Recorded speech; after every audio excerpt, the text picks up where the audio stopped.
Shalom, salam sejahtera bagi saudaraku yang dikasihi Tuhan, dimanapun saudara berada. Kiranya sukacita, damai sejahtera tetap bersama-sama dengan kita. Mari kita siapkan hati menyambut firman Tuhan. Kita bersaat teduh.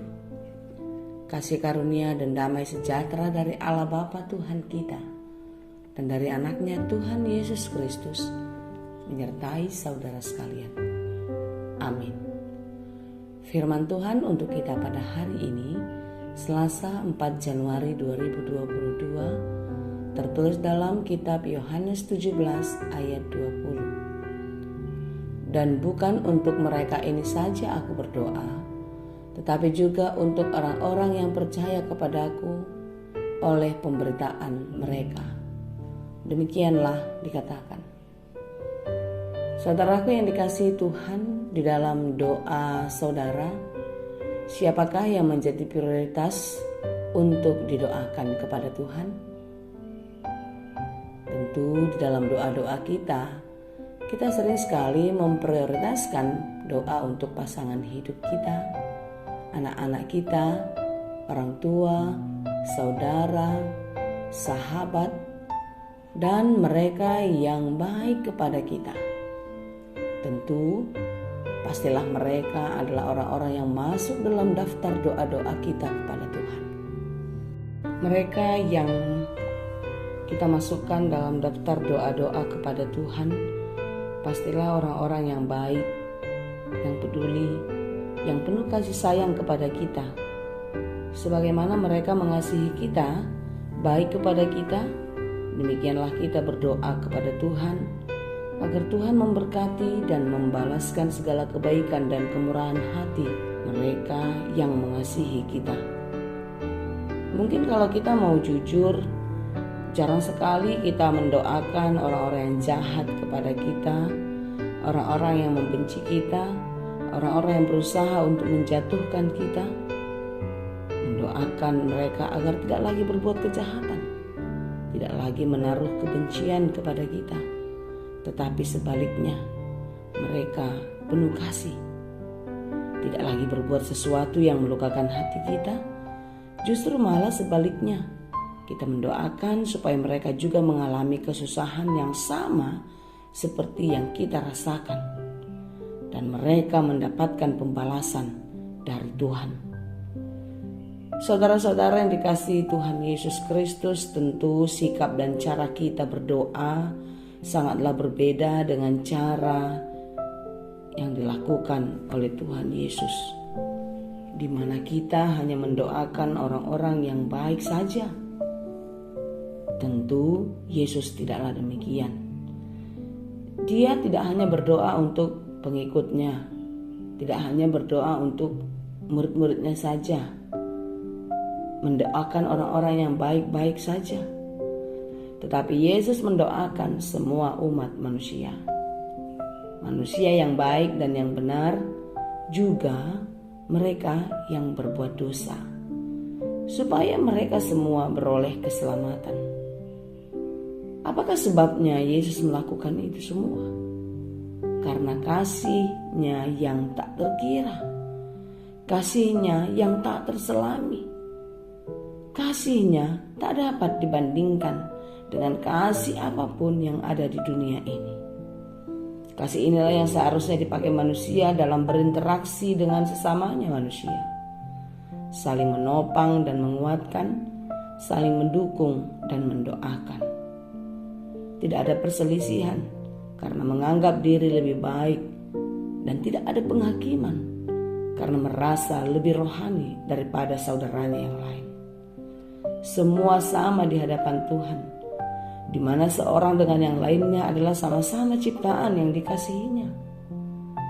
Saudaraku yang dikasihi Tuhan, nats kita pada hari ini adalah bagian dari doa syafaat Yesus untuk semua umat yang dikasihinya.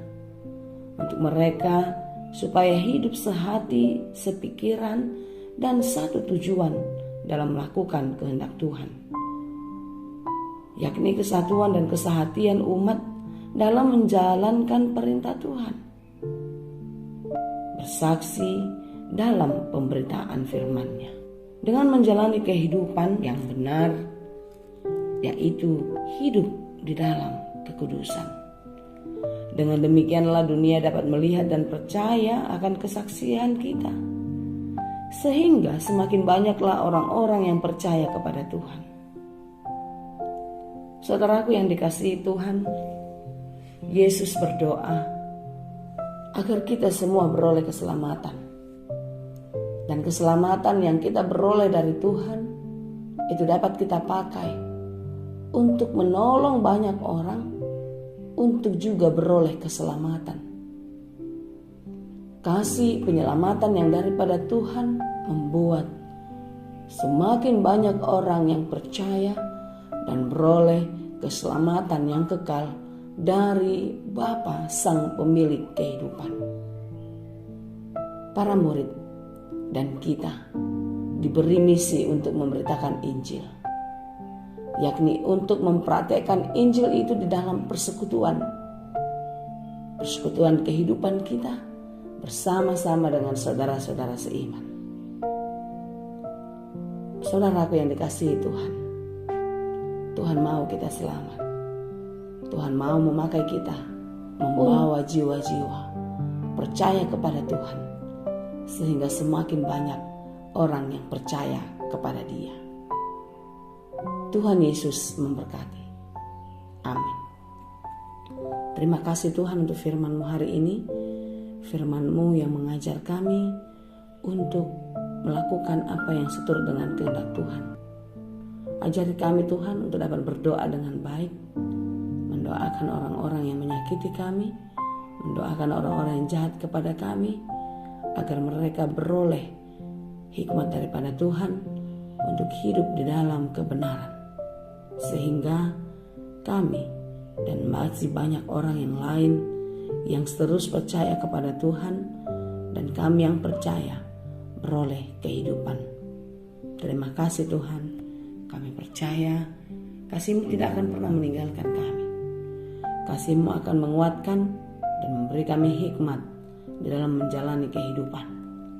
Dan biarlah hidup kami selalu berbuah dengan baik. Hidup kami berguna bagi banyak orang.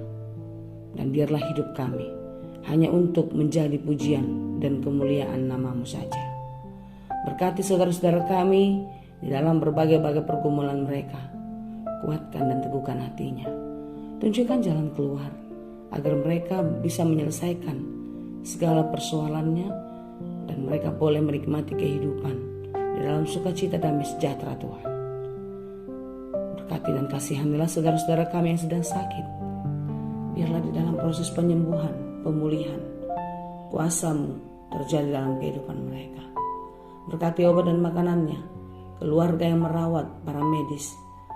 Biarlah semua itu jalan Tuhan untuk kesembuhan mereka yang sedang sakit. Terima kasih Tuhan. Kami tahu di dalam sepanjang kehidupan kami, penyertaan-Mu tidak akan pernah meninggalkan kami. Kami serahkan seluruh hidup ke dalam tangan Tuhan. Biarlah Tuhan yang memelihara dan memberkati kami. Terima kasih Bapa, hanya di dalam Yesus kami berdoa. Amin.